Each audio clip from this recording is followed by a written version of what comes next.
أعوذ بالله من الشيطان الرجيم بسم الله الرحمن الرحيم الحمد لله رب العالمين والصلاة والسلام على أشرف الأنبياء والمرسلين حبيبنا وصفينا أبو القاسم محمد صلى الله عليه وآله وسلم. When man enters the issue of resolving the fundamental issues, and when he finds himself into the way of understanding the principles of religion, there is one question that comes in the mind. And this question is, how can one resolve the fundamental issues concerning the worldview and an ideology?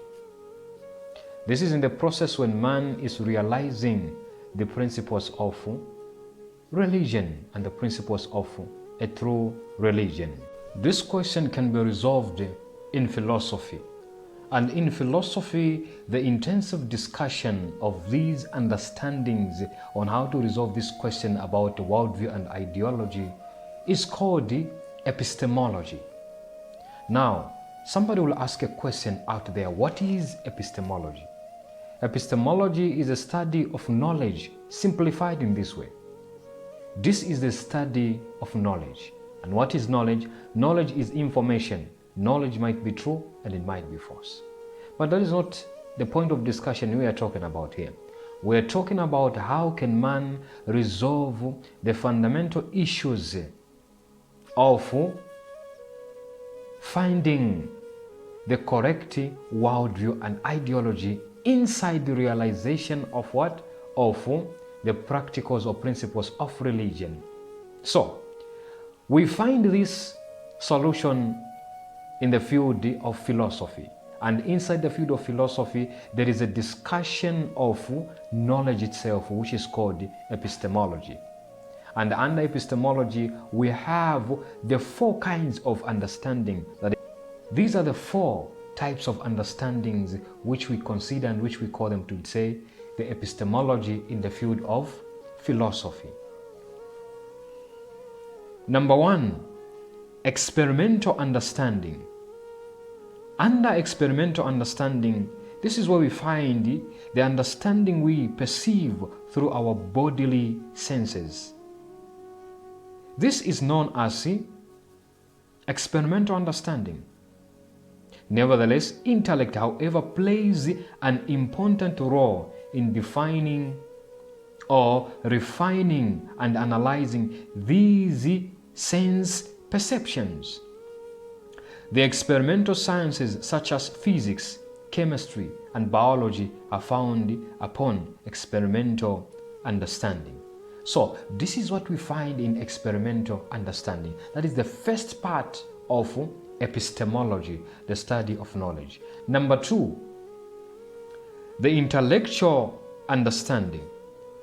Under the intellectual understanding, we find that it is formed through the abstraction of concepts.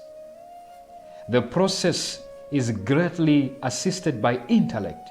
However, syllogisms may sometimes be used as a prime or as a premise.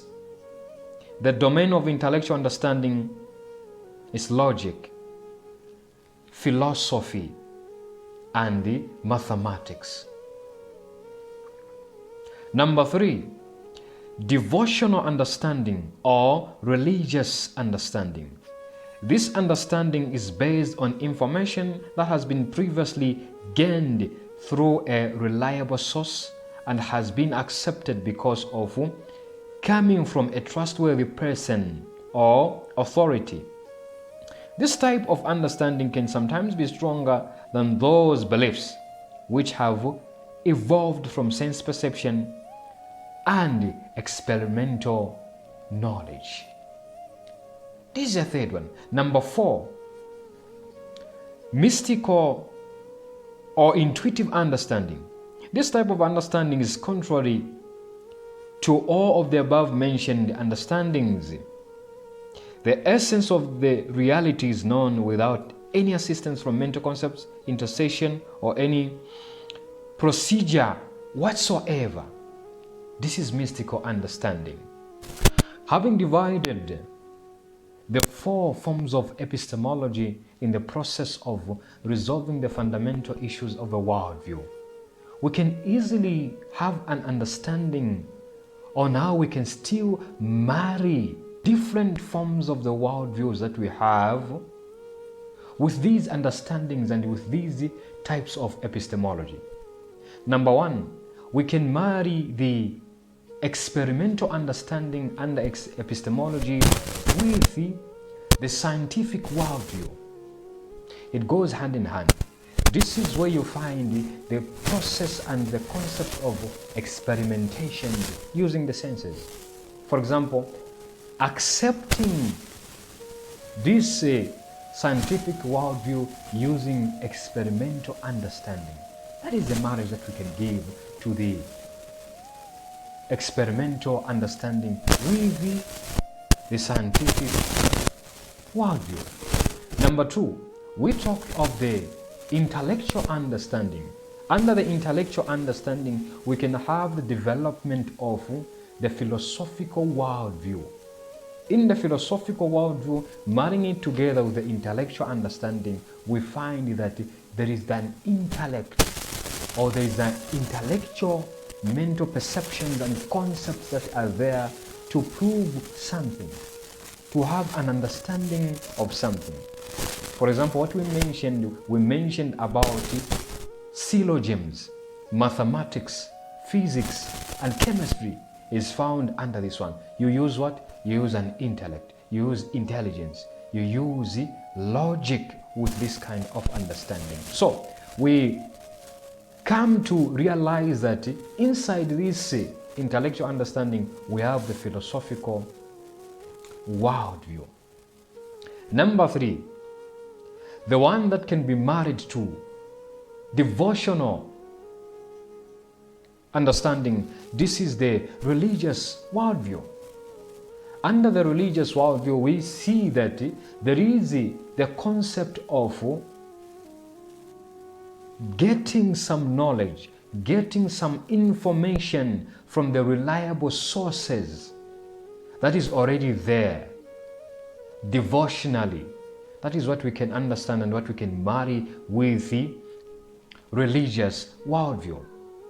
And number four, the intuitional understanding.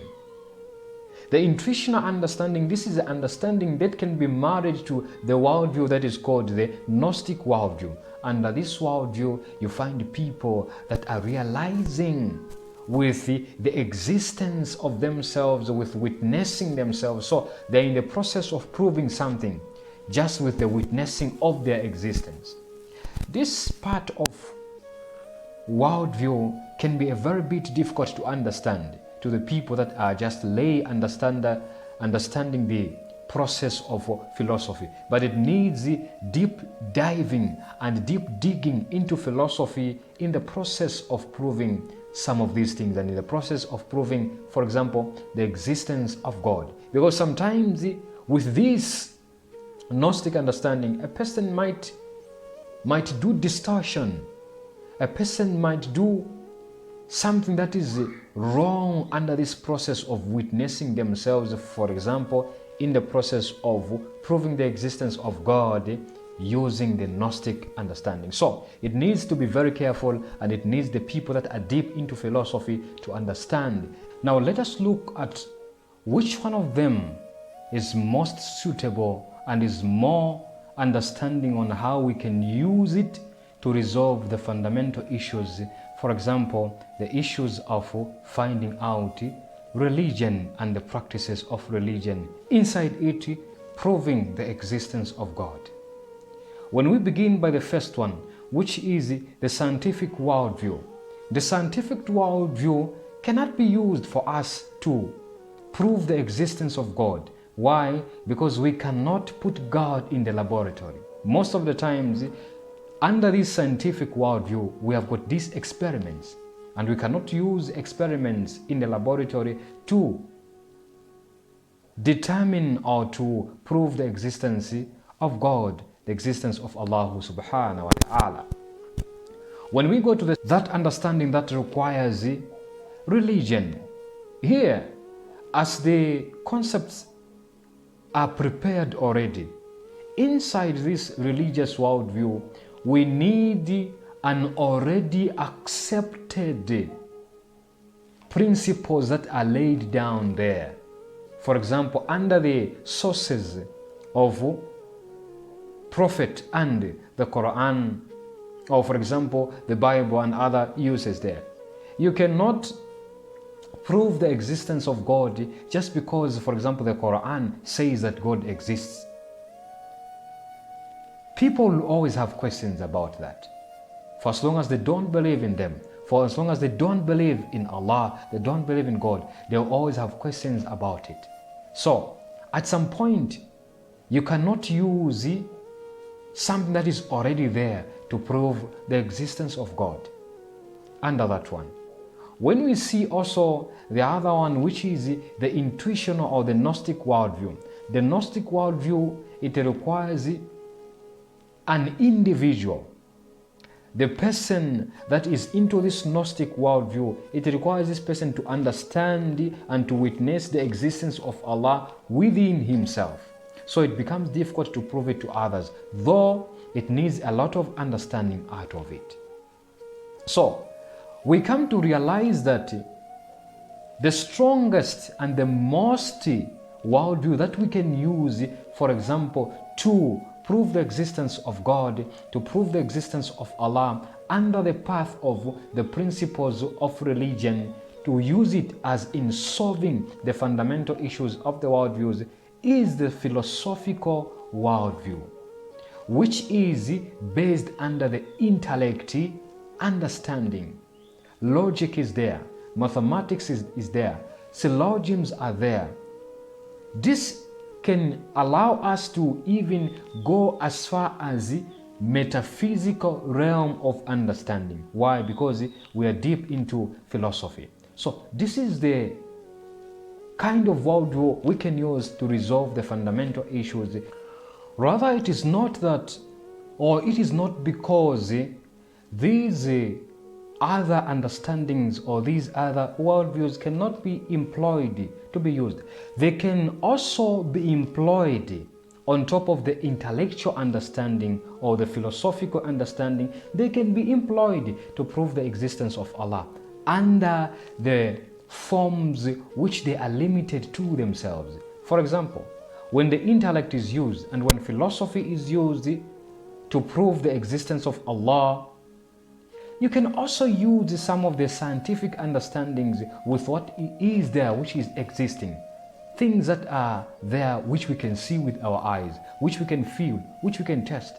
Out of that, when you see the tree, when you see how science is developing today in the daily basis of our lives, you end up saying or realizing that Allah exists. So, does not mean that they are irrelevant. No. They can also be used, but they can be used under the umbrella of intellect, under the umbrella of philosophical worldview and philosophical understanding. For example, when we talk about the Gnostic worldview, which was the last one, the Gnostic worldview, the basis of the Gnostic worldview is the understanding of the devotion or the religious worldview. A person reads, a person understands the Sharia, a person understands the Sharia, a person understands the laws and the principal practicals of Islam. Through practicing these laws, through practicing these principles, he becomes a person that is witnessing through the intuitional understanding inside himself, and he gets to be connected to Allah subhanahu wa ta'ala. Through what? Through the process of accepting the religion by the intellect. We can see that it has been employed in such a way. Sometimes we have got so many scientists also that have become Muslims, so many scientists also that have accepted the existence of Allah through their works in the laboratory, through their works in the scientific proving of the things, and they come to realize that Allah exists. So we can see that in this way also the scientific worldview or the experimental understanding has been employed together with the intellectual understanding and the philosophical worldview. So Everything can also be used in their own way, in their simplest way and in their simplest form. What is needed is just our intellect, our logic, our syllogism, our mathematics, and our chemistry, and the intrinsic nature that is into man that helps to activate the understanding that is within man. Assalamu alaikum wa rahmatullahi ta'ala wa barakatuh. إن الله وملائكته يصلون على النبي يا أيها الذين آمنوا صلوا عليه وسلموا تسليما